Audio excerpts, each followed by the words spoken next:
नमस्कार, मैं हूं यश खुराना। स्वागत है आपका खबर फास्ट में। कोरोना वायरस की वजह से पूरे देश में लॉकडाउन है। लोग अपने घरों में हैं। सरकार लोगों से अपील भी कर रही है कि ज्यादा से ज्यादा घरों में रहकर ही अपना वक्त बिताएं। जरूरत पड़ने पर ही घरों से बाहर आएं। ऐसे में एंटरटेनमेंट भी एक जरूरत बन गई है, क्योंकि घर पर ज्यादा देर तक रहकर लोग अपने आप में बोरियत भी महसूस कर रहे हैं। और खबर फास्ट आपके इस जरूरत को समझता भी है, इसलिए वो आपको अलग अलग कलाकारों से घर बैठे ही मिलवा रहा है। और इसी कड़ी में आज भी हम आपको ऐसे ही एक कलाकार से मिलवाने जा रहे हैं। जी हाँ, इन कलाकार का नाम है दीप मनी। इन्होंने अपने गानों से एंटरटेनमेंट की दुनिया में धमाल मचा रखा है। इनके गाने एंटरटेनमेंट पर खासा लोकप्रिय हुए हैं। कई कई मिलियन इनके गाने पहुंच चुके हैं। देश की राजधानी दिल्ली में जन्मे दीप मनी बॉलीवुड से लेकर पंजाबी फिल्मों में गाने गा चुके हैं। साथ ही इन्होंने कई एल्बम्स में भी काम किया है। आज इनसे ही बातचीत करेंगे और जानने की कोशिश करेंगे कि आखिर ये लॉकडाउन के बीच अपना वक्त कैसे बिता रहे हैं और लोगों को कोरोना के प्रति किस तरह से जागरूक कर रहे हैं। चलिए इसे हमारे साथ बातचीत करने के लिए जुड़ चुके हैं दीप मनी, एक लोकप्रिय सिंगर हैं। दीप मनी जी, सबसे पहले तो आपका बहुत बहुत स्वागत खबरफास्ट पर। नमस्ते, सत श्री अकाल, सलाम आदाब सबको जी। सर, सबसे पहले ये सवाल कि आप देख रहे हैं जिस तरह से पूरी दुनिया में ये महामारी फैली हुई है, तो ऐसे में सबसे पहले दिमाग में आपके क्या ख्याल आता है? तो जिस तरीके से हम आपको मिलवाने जा रहे हैं दीप मनी से, ये बॉलीवुड में पंजाबी सिंगिंग में लगातार अपने गाने गाते रहे और यहाँ तक कि सिचुएशन ऐसी क्रिएट कर दी है इन्होंने, बॉलीवुड चाहे सिंगिंग की बात कर ले चाहे पंजाबी फिल्म इंडस्ट्री की बात कर लें, लगातार उनके गाने आते रहे हैं। और उनके लोकप्रिय गानों की अगर बात करें तो इनका डॉप शॉप सबसे लोकप्रिय गाना रहा है, जिसका आज के लोकप्रिय जो हमारे रैपर हैं हनी सिंह, उनके साथ इनका गाना आया है जो बहुत महत्वपूर्ण है। आपने भी सुना होगा, इस बात में भी कोई बेशक नहीं है। चलिए, हम बातचीत करने के लिए हमारे साथ जुड़ चुके हैं दीप मनी। दीप मनी जी, सबसे पहले तो हम बात कर रहे थे कि आप जिस तरह से देख रहे हैं कि पूरी दुनिया में महामारी का दौर चल रहा है और पूरे देश के, अगर पूरे विश्व की बात कर लें तो 200 से ज्यादा देश इस महामारी से जूझ रहे हैं। ऐसे में सबसे पहला ख्याल आपके दिमाग में क्या आता है? सबसे पहले तो ऊपर वाले को थैंक यू करना चाहता हूँ कि हम लोग स्वस्थ हैं यहाँ पे और इतने इस बीमारी से मतलब इफेक्टेड हो चुके हैं, उनके लिए भी दुआ करेंगे कि ऊपर वाला उनको शांति दे, उनको सबको। और हमको खुद को समझना पड़ेगा कि जो कोरोना की जो प्रॉब्लम चल रही है, ये किसी का घर, पता, एड्रेस कुछ नहीं आएगी। हमारे यहाँ पे कई लोग समझ नहीं रहे, क्योंकि आप देखिए कल के दिन अमेरिका में सबसे ज्यादा डेथ हुई है जी।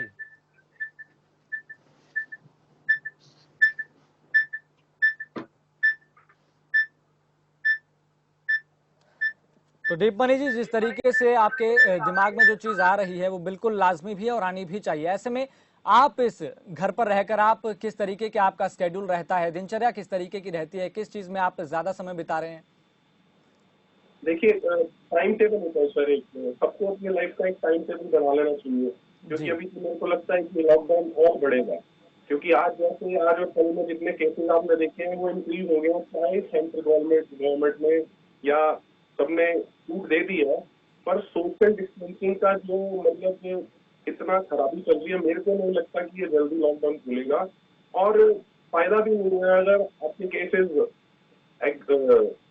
तेजी से बढ़ गए तो फिर लॉकडाउन खोलने का कोई फायदा नहीं है, जिसमें उन्होंने मेहनत की हुई है सारी सरकारों ने। इसका मतलब लोगों को समझना पड़ेगा कि सोशल डिस्टेंसिंग होती क्या है। लोगों को यही अभी समझ नहीं आ रहा। आप बिल्कुल जुड़ जुड़ के मैं न्यूज देखता हूँ कि कई जगह आपने भी फैलाव कर दिया है सरकारों ने, तो लोग चिपक चिपक के खड़े हैं। ये प्रॉब्लम ही चिपकने से आती है। तो इस तरह से हमको ये समझना पड़ेगा कि इसकी प्रिकॉशंस क्या है। Basically we have to sanitise our hands, मुंह पे हमने पूरा अपना मास्क पहनना है और थोड़ा सोशल डिस्टेंस मेंटेन करना है हर चीज को। चलिए दीप मनी जी, आप एक बेहतरीन गायक हैं। अब इसके तरफ बात कर लेते हैं कि सबसे पहला गाना जो आपका कब आया था, उसके पीछे किस्सा क्या था और आपके सामने उस समय क्या क्या चैलेंजेस थे? मेरा जी पहला गाना 2012 में आया था, 11 इंच में 12 लगा लीजिए। वो डोप सोप था जो गाने का नाम, जो आज तक सारी दुनिया सुनती है, पसंद करते हैं, तो वो आया था जी। तो हम चाहते हैं कि आप ये जो सबसे जो फेमस गाना आपका रहा है, उसके मैंने देखे यूट्यूब पर कम से कम 72 मिलियन आज तक है और लोग भी आज तक उस गाने को सुनते हैं, क्लब में, पब में, रेस्टोरेंट में आज भी वो गाना बजता है। तो इस बात से आप अंदाजा लगा सकते हैं कि कितना लोकप्रिय गाना रहा है। और आप सबसे पहला ये इस गाने को आप कुछ चंद लाइनें जो है आप सुनाइए। ओए नवी ना देख शोक मारे करो, सानू वेख के ना नच चाड़िया करो, साडे लुके सतानू ना पाड़िया करो, नहीं दूजे मुंडियां ने सताड़िया करो, ओए नवी ना देख शोक मारे करो। जी बहुत बहुत बेहतरीन। दीपमणि जी ये बताइए, इस गाने में उस समय के जब शुरुआत हो रही थी, हनी सिंह जी की भी शुरुआत हो रही थी, तो ऐसे में आपका कोलैबोरेशन कैसे हुआ? वो क्या किस्सा था कि दोनों ने मिलकर जिस तरीके से इस गाने को बनाया, कंपोजिंग से लेकर स्क्रिप्ट राइटिंग से लेकर गाने की, तो क्या किस्सा था वो? एक्चुअली मैं हनी भाई से 2007-8 में मिला था जी। तो वो तब डीजे, जो बेस्ट डीजे, तो तब से हमारी दोस्ती होगी स्कूल टाइम से मेरे। तो वो आते आते आते आते फिर तैयारी कराई उन्होंने मेरे को, मैंने फिर क्लासिकल म्यूजिक की पूरी ट्रेनिंग ली, फिर हमने काफी सारे गाने बनाए मिलके, पर जब ये गाना बन गया ऊपर वाले की दुआ से, तो इसको हमने शूट किया। उस टाइम का सबसे महंगा वीडियो था ये जो हमने शूट किया था। अगर आज भी दर्शक वो वीडियो को देखते हैं तो वैसी चीजें बहुत रेयर बनती हैं और गाना भी बहुत रेयर बनता है ऐसा। तो हनी भाई का बहुत बहुत थैंक यू उस टाइम मेरे को इतना सपोर्ट करने के लिए और मेरे को अमनदीप सिंह से दीपमणि बनाने के लिए उन्होंने बहुत मेहनत की है। दीपमणि जी, आपने सोचा था कि आपका पहला गाना आएगा और इतना फेमस हो जाएगा कि करोड़ों दिलों में ये पूरी तरह से बस जाएगा ये गाना, और हर क्लब में, हर रेस्टोरेंट में ये पूरी तरह से बजने लगेगा, लोग आपको जानने लगेंगे? और इसके पीछे का ये बताइए कि आपको ऐसा कब महसूस होने लगा कि अब आप फेमस होने लगे हैं, लोग आपको जानने लगे हैं? जी, हर एक इंसान जो भी मेहनत करता है, चाहे जो किसी भी फील्ड में हो, तो वो अपना 100% देता है। तो हमने भी अपना 100% देने की कोशिश की थी और ऊपर वाले ने हमको बहुत बहुत नवाजा इससे। फेमस तो सर गाना आने के 1-2 महीने बाद फेमस तो आज भी वैसे ही है, नॉर्मल इंसान है सबकी तरह। जैसे जितनी जनता मेरे को देख रही है, मैं एक नॉर्मल इंसान हूँ, सबके लिए प्यारा हूँ। मैं आज भी मेहनत कर रहा हूँ, आगे आगे जो गाने बना रहे हैं हमको रोज मेहनत करनी पड़ती है। और ऊपर वाले की तरह मैं पहले गाने से हमको इतनी अप्रिसिएशन मिली और उसके बाद काफी गाने आते रहे बैक टू बैक। फिर सलमान खान भाई के लिए भी हमने गाना गाया। तो सब ऊपर वाला ही करता है जी, इंसान के हाथ में कुछ नहीं है जी। तो एक के बाद एक आपके गाने आते रहे और मैंने देखा जिस तरह से वो गाने आज भी हिट हैं, और आपके बड़े बड़े रैपर्स के साथ गाने भी हैं, चाहे वो बोहेमिया पाजी हो, चाहे रफ्तार पाजी हो, लगातार एक कोलैबोरेशन आपका देखने को मिला। और उन गानों ने भी, चाहे वो जहर गाना हो, चाहे वो तेरे पीछे गाना हो, तो लगातार आपके एक के बाद एक हिट गाने आते रहे हैं। तो उसको लेकर अब कुछ किस्सा बताइए कि रफ्तार पाजी से, बोहेमिया पाजी से आपकी मुलाकात कैसे हुई और उनका एक्सपीरियंस कैसा रहा आपके उनके साथ काम करने का? रफ्तार एंड बादशाह भाई, जब मेरा गाना डेस्क में आया तो वो माफिया मूवी की टीम होती थी पहले हनी भाई के साथ। जी बिल्कुल। तो उसके चक्कर के साथ वो सब थोड़े मतलब अलग अलग हो गए थे, जिसमें बादशाह भाई ने बहुत काम किया, बादशाह भाई ने हनी भाई के साथ, रफ्तार ने भी काफी काम किया। तो फिर one day suddenly I got a call from रफ्तार कि भाई कुछ बनाते हैं। तो मैंने बोला पक्का बनाते हैं। तो वहां से ही फिर बॉटल गाना बना, फिर बादशाह भाई के साथ कंपनी बना, फिर दो गाने बनाने के ऊपर वाले इतनी रहमत थी कि पूरी एल्बम ही बना दी जी, स्टार जो एल्बम का नाम था। तो मतलब लगातार ये एक के बाद एक हिट गानों के पीछे। और आपके इसमें ये बताइए कि स्क्रिप्ट राइटिंग को लेकर आप देख रहे हैं कि किस तरीके से आप 2012 में आपने शुरुआत की और आज 2020 है, तो किस तरह से बदलाव आ रहा है स्क्रिप्ट राइटिंग को लेकर, सिंगिंग लिरिक्चर को लेकर? देखिए, कई चीजें बहुत अच्छी हो रही हैं और कई चीजें गलत भी हो रही हैं, मैं कहना चाहूंगा। क्योंकि जो एक बार गाना बन जाता है ना सर, जी, अब मैं कितनी भी कोशिश कर लूं डोप शोप का रीमेक नहीं बना पाऊंगा। बिल्कुल। मैं डोप शोप नहीं बना पाऊंगा दोबारा, मैं कंटिन्यू नहीं बना पाऊंगा, मैं बॉटल नहीं बना पाऊंगा। तो वो मेलेडी जो है ना, एक बार जो मेलेडी क्रिएट हो जाती है वो बहुत ही गहरे होती है कि इसको चेंज करें और वो हिट हो। ऐसा नहीं होता कि आप मैंने अब डोप शोप बना दिया, डोप शोप 1 2 3 4 बनाता जाऊंगा, ऐसा नहीं है। और आज की डेट में बहुत सारे अच्छे कलाकार भी आ रहे हैं जो बहुत अच्छा गाते हैं, जिनको मैं बहुत सुनता हूँ। जुबिन नटियाल जी, वन ऑफ द बेस्ट। आप अरिजीत सिंह जी को देख लो जी, बिल्कुल। कहाँ से कितनी स्ट्रगल करके वो इतना ऊपर आए। पंजाब में भी काफी अच्छे नाम सिंगर्स जो हैं पंजाब से बॉलीवुड में गए हैं मेरे साथ। Guru Randhawa is like my brother, वो उसने बहुत मेहनत की, he is like on top now. अच्छा है, सबको मौका मिलता है और सब मेहनत करेंगे तो सब ऊपर वाला सबको देगा मेहनत करने से। भाजी, आपके दिमाग में ये चलता है कि जो हनी सिंह के साथ जो गाना आया था उसको लेकर कुछ आगे भी कोलैबोरेशन हो, उसको लेकर कुछ बातचीत हुई कभी? हमारी कई बार बात हुई हनी से। बीच में आपको पता है कि थोड़ा सा मैंने ब्रेक लिया था। अब नाउ ही फाइन, अब करेंगे कभी कुछ, अगर ऊपर वाले ने कहा तो जरूर करेंगे। तो इसको लेकर आप एक चीज देख रहे हैं दीप मनी जी, जिस तरीके से हनी सिंह आज पूरी तरह से एक्टिव भी हैं, और वो मैं देख रहा हूं कि जिस तरह से सोशल मीडिया पर बहुत एक्टिव है हनी सिंह, और लगातार जो लोकप्रिय एक्टर हैं, सिंगर्स हैं, उनके साथ लाइव वीडियो चैट कर रहे हैं। क्या आपकी उनसे बातचीत हुई लाइव वीडियो चैट के दौरान? जी, मैं थोड़ा सा लाइव चैट में कम आता हूँ। मैं थोड़ा सा अपना आपको मतलब हनी भाई से मेरी बातचीत होती रहती है वाया टेक्स्ट, वाया हम बात करते रहते हैं, हाल चाल उनका पूछता रहता हूँ, वो मेरे को प्यार करते हैं और बात चलती है। और जल्दी अब ये लॉकडाउन खुलेगा तो फिर हम मिलेंगे दोनों भाई जल्दी। दीप मनी जी, आप इसको किस नजरिए से देखते हैं कि पंजाबी जो इंडस्ट्री है उसमें जिस तरह से कलाकार आ रहे हैं, और पंजाबी इंडस्ट्री से ऐसे कलाकार हैं जो बॉलीवुड तक का सफर तय कर रहे हैं, तो कितना वो क्या कारण है इसके पीछे, और इस सिलसिला आपके मुताबिक कब से शुरू हो गया था? देखिए, पंजाबी गाने बॉलीवुड में आज से नहीं, स्टार्टिंग से चल रहे हैं। मुड़े जब जब जुल्फे तेरी, ये पंजाबी टाइप की है। ये बेसिकली ये पंजाबी गानों की कर रही है ये सारी, है ना। तो पंजाबी गाने बॉलीवुड की मूवी में ना हो ऐसा नहीं हो सकता, पर लेटेस्टली जितने भी मेरे को लगता है कि Bollywood are very keen to get all the Bollywood singers in the movies and जो उनके जितने भी गाने जितने सुपर हिट हुए उनको मूवीज में रिक्रिएट करके डालने का बहुत ज्यादा मतलब आजकल रोल चल रहा है बॉलीवुड का।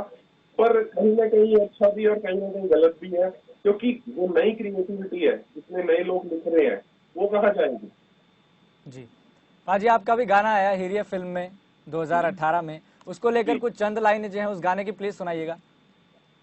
ओ हीरिया में नशा तेरा करके न पूछ हमें क्या हो गया, हाय राजा ये तबाह हो गया, तेरे ही सुरूर में मैं डूबा डूबा रहता हूँ, तेरा ही कसूर है ये बार बार कहता हूँ, हीरिया तुझ पे मर के न पूछे हमें क्या हो गया, हाय राजा ये तबाह हो गया। बहुत बढ़िया पाजी। पाजी, जिस तरीके से लगातार हमने जब ये बात रिवील की कि आज हमारे साथ डीप मनी बातचीत करने वाले हैं, संवाद करने वाले हैं, तो हमारे को कई मेल्स आई कि जिस तरीके से उन्होंने कहा कि उनका जो सबसे फेमस गाना जो रहा है, चाहे लड़कियों के लिए रहा हो चाहे लड़कों के लिए रहा हो, एक ब्लश गाना जो है आपका, बहुत सच में उन कई लाखों चेहरों पर उसने मुस्कुराहट के लाने के लिए मजबूर कर दिया। तो प्लीज हम चाहेंगे कि आप ब्लश गाना भी गा दीजिए, हमारे कुछ फैंस हैं। जी, ये मेरे दिल के बहुत करीब है, बड़ा स्वीट सा गाना है। मैंने पाजी, मैं चाहूंगा कि आप इसके पीछे का कोई किस्सा भी बताएं जो सबसे अच्छा लगा हो आपको। पहली बार ही मैंने डांसिंग नंबर से हटकर कुछ रोमांटिक की तरफ गाया था, और ये मेरे को आज तक याद है कि हमने वैलेंटाइन डे पे ही निकाला था ये गाना। तो उसके बोल ऐसे हैं, जब दुनिया की गल तेरी हुंदी है, हाय नी मल्लो मल्ली सोने शिकार दी, वेट कर दी रही सन मचना, कद 14 सजवाड़ा दुनिया बनावे, कम दुनिया तो वखेरा ही करना, दीप मन तेन रोज बनाना वे, करी फीलिंग तू फील मुझसे आगी, हो जू मेरी तेरी दुनिया तो नहीं कर दी, जब दुनिया की गल तेरी हुंदी है, वे मैं भलो मल्ली सोने बला शिकार दी। बहुत बहुत बेहतरीन पाजी। अब पाजी आपसे चाहते हैं कि आप इस गाने का कोई किस्सा भी बता दीजिए जो सबसे आपको अब अच्छा लगता हो। किस्सा ऐसे ऑस्ट्रेलिया से है जिन्होंने ये गाना लिखा जी, मिंटू सोही मेरे भाई हैं जी, बा कमाल का लगा उनकी, बा कमाल, जिन्होंने मेरे साथ मिलकर गाना लिखा था। तो वो वाला उन्होंने काफी गाने मेरे लिखे हुए, ये वाला गाना था। और जब उसे चढ़ा मैंने आंखों की शराब, मैंने कितनी पी ली थी, कोई रहा मुझे तब, होवे चाहत भी गैर होती है, थोड़ी थोड़ी पिया करो गैर होती है। हमने अपने गाने में पहले ही बता दिया कि दारू को पीना ही नहीं चाहिए, क्योंकि जहर जैसा वाला है। जी बिल्कुल जी। तो पाजी आप भी जानते होंगे कि आजकल एक लिरिक्सटर हैं जानी, आप भी बेशक है कि आप जानते भी होंगे उनको, तो उनके साथ आपको कुछ जहन में आया है कि आज उनका दौर चल रहा है, चाहे कोई फिलहाल गाना हो, चाहे उनके बड़े बड़े गाने आए हों बी प्राक पाजी के साथ, तो उनको लेकर कभी आपसे बातचीत हुई है कि जानी पाजी के साथ आपने कोलैबोरेट? एंड जानी बी प्राक भाई को मैं सबसे जानता हूँ जब उनका नाम प्राकी बी था। किसी को पता नहीं होगा यहाँ पे प्राकी बी। तो और कुछ का टाइम था, तो मैं भी बहुत यंगस्टर था और वो भी, हमारी बातचीत होती थी, हम मिले हैं, जानी भाई से मैं मिला हूँ, बातचीत अच्छी है हमारी। पर मैं एक बात और यहाँ पे कहना चाहूंगा कि मेरे भाई है अनूप चौहान लंदन से, जिन्होंने काफी गाने लिखे आरडीजी के लिए, आलू चाट, साटी गली, sing it and many big big hit. तो इनके साथ मैं कम से कम 70-80 गाना रेडी कर चुका हूँ, जिसमें सैड गाने बहुत ज्यादा हैं। और कई नए लड़के हैं, हरियाणा से रेवाड़ी से एक लड़का है विशाल देवा, जो मेरा छोटा भाई है और मेरी टीम में है। मेरा जैसे ही लॉकडाउन खुलेगा, हमारा सपना चौधरी जी के साथ गाना शूट होना है, और पहला हरियाणवी गाना मैं लेके आ रहा हूँ सपना जी के साथ, वो विशाल देवा ने लिखा। और एक और लड़का है एबीएम जी, एबीएम अंकित नाम है उसका, वाह कमाल लिखता है, जैसे गाने भी लिखते हैं वैसे ही मेरे को लगता है कि वो कुछ बिल्कुल उन्हीं की तरह का लिखता है। तो उसने मेरे लिए कम से कम 10 गाने लिखे हैं अभी इस लॉकडाउन के दौरान, सैड गाने, जो लोगों को जैसे फिलहाल टाइप के गाने चाहिए, वैसे मैंने 10 गाने उसके साथ बैठ के लिख लिए हैं मिलकर। तो पाजी आप देख रहे हैं जिस तरह से चाहे म्यूजिक इंडस्ट्री हो, चाहे एक्टिंग की दुनिया हो, लगातार दुनिया बदल रही है समय दर समय। और जिस तरह से मैं इस पूछना चाहता हूं, आपसे जानना चाहता हूं कि आपके माता पिता इसको लेकर क्या सोचते हैं? चाहे शुरुआत की बात हो, उनके कुछ विचार रहे होंगे कि बेटे को ये नहीं करना चाहिए, सिंगिंग में नहीं जाना चाहिए, उनका कितना आपके ऊपर सपोर्ट रहता है, क्या कितना आपका समर्थन रहता है? देखिए, मैं जब 12th अपनी क्लियर की जी, तो मेरे कई दोस्त थे जिन्होंने इंजीनियरिंग करी मेरे साथ है जी। उनका विजन अलग था कि हमने यहाँ पे आगे पढ़ना है, फिर यहाँ पे जॉब करनी है। मेरा विजन कॉलेज के बाद क्लियर हो चुका था, जब मैं कॉलेज गया ना, खालसा कॉलेज से पढ़ा हूँ मैं जी बिल्कुल। तो वहां पे मैंने जाते सार एक ही विजन कर दिया था कि मेरे को सिंगर ही बनना है, I have to become it. और उसके बाद मैंने पूरी तालीम ली अपने गुरु जी से, मेरे गुरु जी अजय कुमार जी और लाल चंद्र, जिन दो जन से मैंने पूरी शिक्षा ली है क्लासिकल म्यूजिक की प्रॉपर। और मैं पहली बारी 8वीं में अपने गुरु जी, जिनको मैं उस्ताद मानता हूँ, बलजीत सिंह जी गोल्डन स्टार, उनसे मिला था। तो वहीं से मेरे को प्रेरणा हुई कि यार क्या लाइफ स्टाइल होता है, सिंगर बनना है पर कुछ सीख के बनना है। ऐसा नहीं कि मैंने एक गाना निकाल दिया तो मैं हो गया तो अगला कैसे, क्योंकि आपको वर्सटाइल होना पड़ेगा लाइफ में। अगर मेरे अंदर कुछ है, तभी सलमान भाई ने इतना बड़ा गाना मेरे से लिया, और इतने बड़े बड़े दिग्गज हैं, अगर मैं नाम लेना स्टार्ट करूंगा, हनी भाई, बादशाह भाई, रफ्तार, इक्का, बोहेमिया पाजी, अर्जुन फ्रॉम यूके, जिन्होंने सूट में कलैब किया था गुरु के साथ, उसके बाद मीट ब्रदर्स, कनिका कपूर। अगर मैं आपको नाम गिनवाता जाऊंगा तो पता नहीं कितने ही नाम है। अब हमारी कोलैबोरेशन आगे खड़ी है जी सपना चौधरी जी के साथ, ठीक है जी। तो बॉलीवुड के बहुत बड़े, बहुत मेरे one of the most favourite actor है राजकुमार राव साहब जी, उनके साथ मेरा गाना बिल्कुल प्लान हो चुका है। और मैं ये भी रिवील करूंगा कि अब मेरे जितने गाने आने हैं, रेवा म्यूजिक बॉक्स एक लेवल है, मेरे बड़े भाई है सुनील राव जी, उनके साथ उनकी कंपनी के अंदर मेरे सारे गाने आ रहे हैं। एटलीस्ट 6 गाने हमारे प्लान हो चुके हैं आने वाले जी। पाजी आप ये भी बहुत अच्छे से जानते होंगे कि जिस तरह से म्यूजिक इंडस्ट्री में म्यूजिक का जो फ्लेवर है जिस तरह से बदल रहा है, चाहे एक वोकल आर्टिस्ट है, सिंगर है, उसको लेकर तरह तरह के एक सॉफ्टवेयर आ चुके हैं। आज ये सवाल खड़ा होता है बहुत के आज जहन में ये सवाल है कि क्या आर्टिस्ट की जो वो असली आवाज़ है, क्या वो एक सॉफ्टवेयर के जरिए अपनी आवाज़ बदलता है? क्या आपको लगता है कि ये चीज़ अब बहुत होने लगी है म्यूजिक इंडस्ट्री में? देखिए, हर चीज़ भी होती है जी। मैं इसको डिनाई नहीं करूंगा कि नहीं होती है। कई बहुत ज्यादा करते हैं और कई बहुत कम करते हैं। पर असली जो गायकी है, जितने भी मेरे दर्शक, जितने भी मेरे श्रोता देख रहे हैं मेरे को, जितने भी, उनको मैं बताना चाहूंगा कि आर्टिस्ट की जो असली चीजें हैं, वो जब आर्टिस्ट लाइव परफॉर्मेंस करता है अपने बैंड के साथ, बिल्कुल, वहां पे पता लगता है कि आर्टिस्ट क्या क्या गा सकता है, कितना नचा सकता है और कितना लाइव गा सकता है। बिल्कुल सही बात। हाँ। तो पाजी, आपका बोहेमिया पाजी के साथ आपका सॉन्ग आया था जहर, उसको लेकर कुछ चंद लाइनें आप सुना दे तो मजा ही आ जाएगा। मैंने अभी सुना दी थी, चलो फिर मैं गा देता हूँ। जी बिल्कुल। और जब से चढ़ा मैंने आंखों की शराब, मैंने कुछ नहीं पी ली थी, कोई रहा ना हिसाब, होवे चाहत भी जिद और गैर हुई है, दारू थोड़ी थोड़ी पिया करो जहर हुई है, हाय दारू दारू थोड़ी थोड़ी पिया करो जहर हुई है। पाजी, आपकी अगर दिलचस्प बात पूछनी चाहे तो आपको किस तरह की म्यूजिक जो है वो पसंद है? हालांकि हमने डॉप शॉप में देखा, सबसे पहला गाना ही आपका बहुत हिट रहा। देखिए सर, मैं ना, मेरे को पहले लोग क्लब के गानों के लिए बहुत प्यार करते थे। डोप शॉप आया, डोप शॉप के बाद बॉटल आया, उसके बाद कम टू मी आया, उसके बाद एकता के साथ मेरा गाना आया है डिस्को विद गुड्डा तेरा। फिर हार्डकोर के साथ भी हमने गाना किया। मैंने फिर अपने आप को थोड़ा सा चेंज करने की कोशिश की, क्योंकि मेरे को लगता नहीं था कि मैं सिर्फ एक क्लब के गाने जा रहा हूँ या पीपल जो नचा रहा हूँ ज्यादा। तो फिर उसके बाद जैसे आपको सबसे ज्यादा फरमाइश आई ब्लश की, तो फिर मैंने ब्लश ट्राई किया। तो मतलब अब मैं थोड़ा सा सैड में भी आ रहा हूँ, अब मैं रोमांटिक में भी जा रहा हूँ। पार्टी नंबर तो देखो चलते ही रहेंगे, पार्टी तो चलनी है।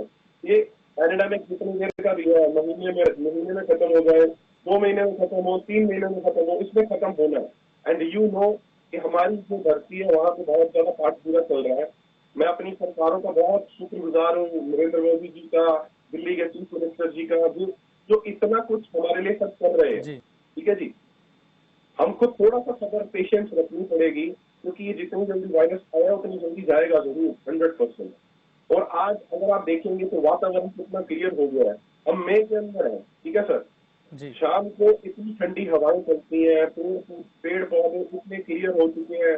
आप रिवर देखिए, डैम कितने क्लीन हो चुके हैं। तो कुदरत है, कुदरत ने थोड़ा सा तो ठीक करना था।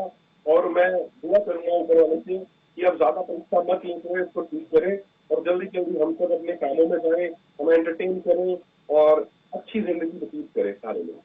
पाजी, एक आपसे अपील चाहेंगे कि जिस तरह से यहाँ पर देखने को मिल रहा है, पूरे देश के अलग अलग जिलों से आ रहा है कि लोग घरों से बाहर निकल रहे हैं, उनको लेकर आप क्या अपील करना चाहेंगे? मैं वही आज सुबह से देख रहा था कि कुछ लोकल शॉप्स को ओपन किया गया। तो लोगों की भीड़ उमड़ रखी है। ऐसे मत करो, ऐसे मत करो। अगर आप बीमार होंगे तो आपका परिवार आपके साथ बीमार होगा, आपके परिवार के साथ जितने और लोग जुड़े हैं वो ज्यादा बीमार होंगे। तो मेरी एक लोगों से अपील तो मैं कर नहीं सकता, मेरी इतनी हैसियत नहीं कि मैं किसी को अपील करूं। मैं सिर्फ एक हाथ जोड़ के विनती करूंगा कि आप अपने घरों में रहें। ये बड़ी नामुराद बीमारी है। आप देख रहे हैं कि कल की डेट में यूएस पे, मतलब जो सुपर पावर है, वो जब उनके अटैक हुआ था 9/11 में, तो जितनी गाने उनके वहां उस टाइम गई थी, कल एक सिंगल डे में इतनी गाने गई हैं। तो मेरी बहुत ज्यादा रिक्वेस्ट है सबसे कि सोशल डिस्टेंसिंग का पालन करें। घर की जो जरूरत की चीजें हैं वो एक इंसान जाके लेके आए, बाहर ना घूमे, मत जाए, क्योंकि अगर ये बढ़ गया तो इसको काबू करना बहुत मुश्किल हो जाएगा, क्योंकि आपको पता है 135 करोड़ लोग आए हैं इस दुनिया में, मतलब इस देश में सिर्फ। चलिए पाजी, बहुत बहुत धन्यवाद, आपने अपना कीमती समय बातचीत के लिए हमारे खबरफास्ट को दिया। तो जिस तरीके से आप देख रहे थे, लगातार हम आपको एक ऐसे कलाकारों से मिलवाते हैं, ऐसे सिंगर से, ऐसे एक्टर से मिलवाते हैं जो आपका पूरे तरह से मनोरंजन करते हैं। क्योंकि आज का जो दौर है बहुत महासंकट का चल रहा है, चार दीवारी में कैद होकर लोग बोरियत महसूस करने लगे हैं। तो इसलिए खबरफास्ट की लगातार यही प्रयास है कि आपको बोरियत महसूस ना होने दें और लगातार हम आपको ऐसे कलाकारों से मुखातिब करवाते रहें जो आपको पूरी तरह से मनोरंजित भी करते रहें। चलिए फिलहाल मुझे दीजिए इजाजत और देखते रहिए खबरफास्ट।